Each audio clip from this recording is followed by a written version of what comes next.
শুরু করছি কবি দেবেশ ঠাকুরের কবিতা মোগলসরাই জংশন। মোগলসরাই জংশন, রাত 2:10। ট্রেন থেকে প্ল্যাটফর্মে নামলেন একজন বৃদ্ধ। তার পরনে শুধু কোটি বস্ত্র। সহসা রেলের টিটি তাকে জিজ্ঞাসা করল, আপনি কে? আপ কোন হ্যায়? বৃদ্ধ বললেন, INA। বুঝতে পারলেন না শব্দ কোটি। আবার জিজ্ঞাসা করলেন, আপনার টিকিট কোথায়? টিকিট দিখাইয়ে। বৃদ্ধ আবারও বললেন, INA। আবার বুঝতে পারলেন না। আর বুঝতে না পেরে রাষ্ট্রনায়করা যা করেন, কোনো দায়িত্ব নিলেন না, নিয়ে গেলেন ঊর্ধ্বতন কর্তৃপক্ষের কাছে। ঊর্ধ্বতন পা থেকে মাথা অবধি পরখ করে বললেন, আপনি কে? বাঙালি, বিহারি, রাজস্থানী, কন্নড়, মালয়ালম? বৃদ্ধ বললেন, INA। বুঝতে পারলেন না। আবার জিজ্ঞাসা করলেন, আপনি কি বড়, কামতাপুরি, খালিস্তানি? INA। বুঝতে পারলেন না আমাদের ঊর্ধ্বতন কর্তৃপক্ষ। বললেন, দেখো তো, ভালো করে সার্চ করে দেখো তো ওর শরীরে কোথাও কোনো AK-47 কিংবা গ্রেনেড লুকিয়ে আছে কিনা।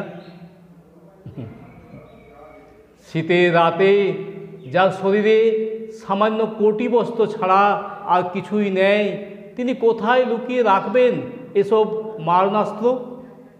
কিন্তু বুঝতে পারলেন না আমাদের ঊর্ধ্বতন কর্তৃপক্ষ। বললেন, যাও সন্দেহভাজন, রাত কাটাও GRP থানার লকআপে। GRP থানার লকআপে পড়ে রইল আমার নিরন্ন স্বদেশ, আমার বিষণ্ণ ভারতবর্ষ।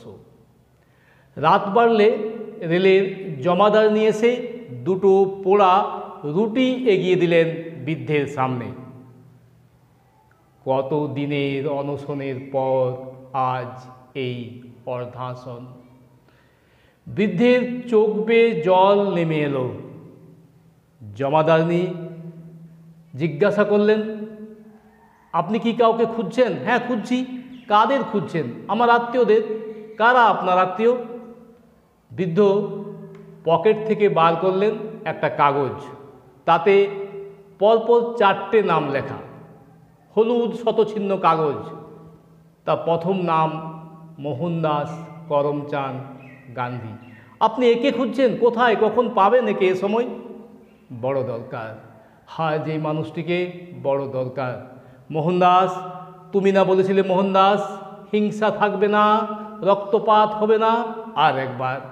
আর একবার বলো মোহনদাস, আর একবার ফিরে এসে বলো, হিংসা থাকবে না, রক্তপাত হবে না। আর একবার।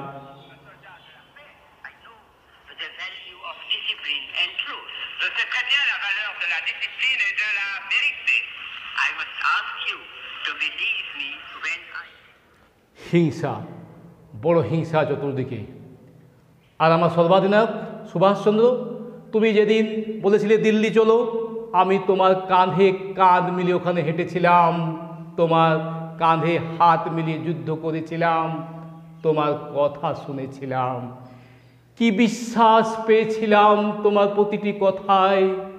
আজ আর একবার ফিরে আসতে পারো না সুভাষচন্দ্র? বলতে পারো না তোমার সেই ভাষায়, সেই সুরে?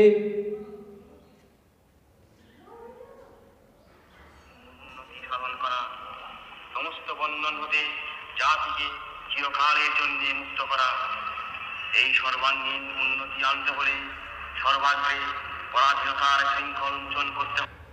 সর্বাধিনায়ক, সর্বাধিনায়ক, সর্বাধিনায়ক, আমি যখন লোকের সামনে বলি আমি INA, আমি INA, লোকে আমার দিকে কাদা ছুঁড়ে আমাকে অসম্মান করে, যেন আমি অসম্মানিত ভবিতব্যের শেষ প্রতিনিধি। নেহেরুজি, 47-এ যেদিন উড়িয়ে দিলে আমাদের দেশের পতাকা, জাতীয় পতাকা, আমি ছিলাম সেদিন লালকেল্লার সামনে। আর মধ্যরাতে তোমার কথা শুনেছিলাম। তোমার সেই কথা with destiny.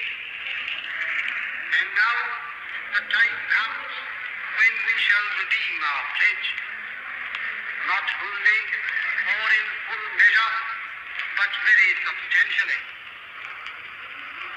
At the stroke of the midnight hour, when the world sleeps, India will awake to life and heritage.